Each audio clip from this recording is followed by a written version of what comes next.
Tere! Alustame saatega Meie kaunid kodud. Täna oleme tulnud haruldasse Häärberisse, Tallinna vanalinnas Rüütli tänaval. Selle unikaalse elamu keskaegses miljöös saab suviti nautida rohelusse uppuvat idüllilist siseõue. Taamal paistab kikendikökk ja iidne linnamüür. Tõelise muinasjutulise viinamarja väetidesse mattuva maja tammepuidust uks viib sellesse salapärasesse maailma.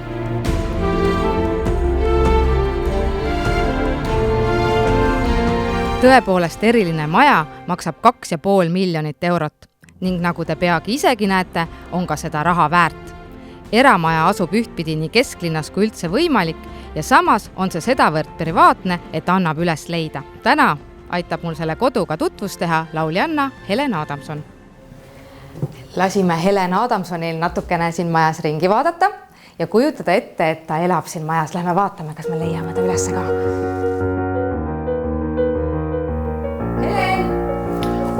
Tere tulemast, tere tulemast. Helen!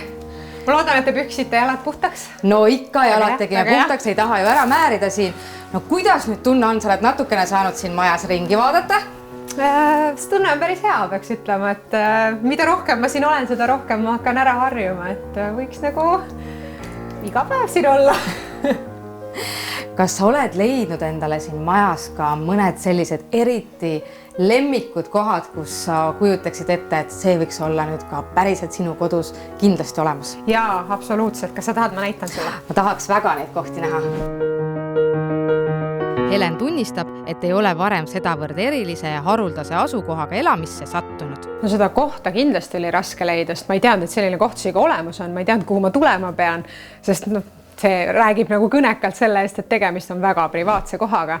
Et tõesti võiks ju eeldada, et sellises suures hoovis on kellegi teise naabriaknad vaatavad ka sinu hoovi poole, aga siin on kõik on täiesti sinu oma, et see on tõesti väga-väga eriline. Üks koht, mis mulle endale väga muljet avaldas, on veinikelder, nii et natuke tuleb pea allapoole panna, vaadake, et ära ei löö. Selline. Kuigi ma ise alkoholi küll ei joo, aga ma tahaksin ikkagi sõpru vastu võtta sellise veinikeldriga. Esimene emotsioon, kui ma veinikeldrisse läksin, esiteks oli juba see, et siin üldse veinikelder on. Et see juba võttis mind nagu tummaks, et ei ole mina vist varem käinud eramajas, kus veinikelder oleks. Ja ma olen käinud veinimõisates Itaalias, kus on suured veinikeldrid, aga see on midagi muud. Et kellegile oma kodus on veinikelder, et see juba minu arust on väga muljet avaldav ja selline näitab nagu sellist tõesti luksuslikku elu, millega igapäevaselt kokku ei puutu. Mis lauamängu me võiksime mängida siin? Ma arvan, et kui tahaks nagu hästi lõbusat olemist, siis võiks mängida 5 sekundit, aga kui tahaks natuke sellist kismat ka, siis võiks selle Monopoli ikka välja võtta, et sellega nagu kipub ikka nagu tüliga tulema. Natuke siuke sõbralik. Kaunis linnamüürile toetuv maja on kokku 3-korruseline. Lisaks veel äsja nähtud kelder. Teiselt korruselt leiame ka peamise magamisruumi. Üks minu lemmikkoht on kindlasti see magamistuba, kus on kamin. Nii et pea meeles, et siin on kamin, on ju. Et me kohe jõuame minu järgmisse lemmikkohta. Walk-in garderoob. See on minu suurim eluunistusest olnud, et mul oleks võimalik kõik riided rippuma panna, sest praegu mul kodus on probleem, et ma nagu tahaks oma elukaaslase asjad sealt niimoodi välja puksida, endale rohkem ruumi saada. Ja siis selline suur garderoob nagu likvideeriks selle võimaluse ära, et oleks ikka nagu teisel inimesel ka võimalus oma asju paigutada, aga siin on küll nagu ruumi on riiete jaoks palju. Mina tõesti kindlasti oma kodus unistaksin samasugusest asjast, et isegi natuke suuremast, sest mul on kingariiul ka veel väga suur, et ma pean need kingad ka kuhugi ära mahutama ja ma arvan, et minu riiete osa võikski nii suur olla, et siis eraldi garderoobi osa veel nagu elukaaslasele ka, et mul on neid riideid, mida sinna panna. Kui sa tuled nüüd siia vannituppa, siis palun väga, siin on veel üks kamin, kus sa saad lihtsalt vannis olles kaminat vaadata. No see on ikka tõeliselt romantiline, peaks ütlema. Ma nagu kujutan ette juba, kuidas võib mingid viinamarjad ja snäkid sinna aknalaua peale panna ja siis kahekesi vannis nautida õdusat siukest sügisõhtut. Ja muidugi asi, millest mina olen terve elu unistanud, on korralik buduaar.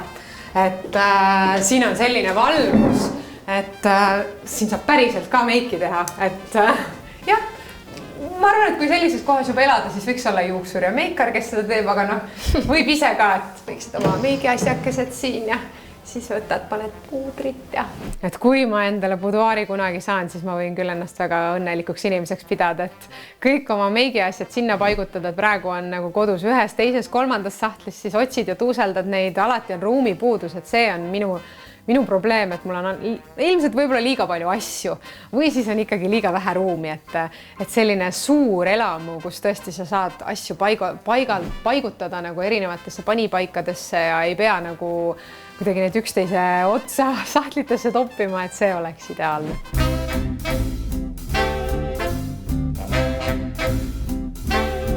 Sellel krundil nimetati esmakordselt maja juba 17. sajandil. Seega on seal väärikas ajalugu. Põhiliselt on tegemist olnud elumajaga, kuid viimane sajand tõi ka muid tegemisi. Esimese vabariigi ajal oli siin sanepidemioloogia jaam ja on teada, on säilinud, ümberehitusprojektid arhitekt Johansoni poolt 1928 ja 1930. Pärast sõda oli siin piimaköök aastal 1946-47 ja peale seda olid siin bürooruumid. Mitte midagi hirmsat siin ei tehtud, pummitusi ei olevat siin selles majas ja ümberehitusprojekt telliti kinnistule kõikidele hoonetele 2006, mil sai maja siis sellise väljanägemise, nagu ta täna on. Jätkame aga oma ringkäiku ja liigume veel korruse võrra kõrgemale. Nagu ma mainisin juba, siis korruseid on siin palju, nüüd me oleme jõudnud 3. Enne oli Deluxe suite, siis praegu me oleme Junior suite'is. Ja siin on ka korralik suur garderoob, et ruumi puuduse üle nagu kurta ei saa. Ja siin on üks väga äge detail vannitoas, kes siuke väike väga pekuks. Et siin tuleb vaadata, et kes selle korteri endale ostab, et päris kõik inimesed sisse ei mahu. Nii et vaatame siis selle põneva vannitoaga üle. Minu arust on nagu üks äge asi siin vannitoas on see WC-pott. See ajastutruu WC-pott, eks? Nii kihvt detail minu arust, et väga cool näeb välja. Ja muidugi see vann saab natukene nagu vaadata aknast välja ka, et päevavalgus on vähemalt olemas. Kui raske on aga müüa maja, mis maksab üle 2 miljoni euro. Sellist raha ei ole enamusel meist mitte kusagilt kokku kraapida. Nende asjade müügid ei ole rasked, nad võtavad lihtsalt aega. Et raske ta ei ole mingil juhul, aga ta nõuab aega lihtsalt. Seda maja olen ma müünud peaaegu 2 aastat juba ja see ei ole pikk aeg selle maja kohta. Majal on aga üllatusi veelgi pakkuda. Mis on minu unistus alati olnud, et väga selline privaatne või selline töötuba oleks, et siis ma näitaks sulle võib-olla seda töötuba ka, siis see asub samamoodi täiesti teises otsas, maja teises otsas. Jah, et kui magamistoad jäid nüüd sinna, siis see kabinet asub nüüd täiesti teisel pool. Minul väikses korteris on alati see probleem, et me peame tööd tegema suures toas ja kui mina tahan teha tööd, siis tahaks vaikust, kui elukaaslane tahab teha tööd, siis tahaks vaikust ja kogu aeg segad nagu teist. Et siis siin oleks küll see, et sa istud oma laua taha maha, ma ei tea, kirjutad muusikat, ma ei tea, kirjutan oma blogi ja mitte keegi ei sega mind. Lisaks kõigele seninähtule kuulub selle kodu juurde ka külaliste maja. See asub hoovis ja on täiesti eraldatud. Sobiv paika peretülide ajaks pakku pugemiseks. Siiski võib loota, et nii imelise kodu omanike närvid puhkavad iga seal veedetud minutiga. Minu arust on küll siin nende mets, viinamarja väetide keskel on tõesti selline tunne, nagu sa olekski oma lossis, põhimõtteliselt. Selline vana linnamüür tekitab tõesti siin sellise tunde just kui muinasjutus. Jah, ongi. Selline okasroosikese muinasjutt tuleb täpselt silmade ette, kus okasroosike on natukene maganud ja ta on siis selle 100 aasta pärast üles ärganud ja kõik on kasvanud kinni, selline väga mõnus tunne kindlasti. Kuidas me saaks aga Helenil lasta minna enne, kui ta meile pisutki laulnud pole? Sulle, kes sa oled täitnud minu kaunid soovi, õrnalt hingan, kuna tundub, nagu poleks päris. See õhk ümber soojalt puudutab su huuli, mida tunnen, mida mõtlen, südames on keegi.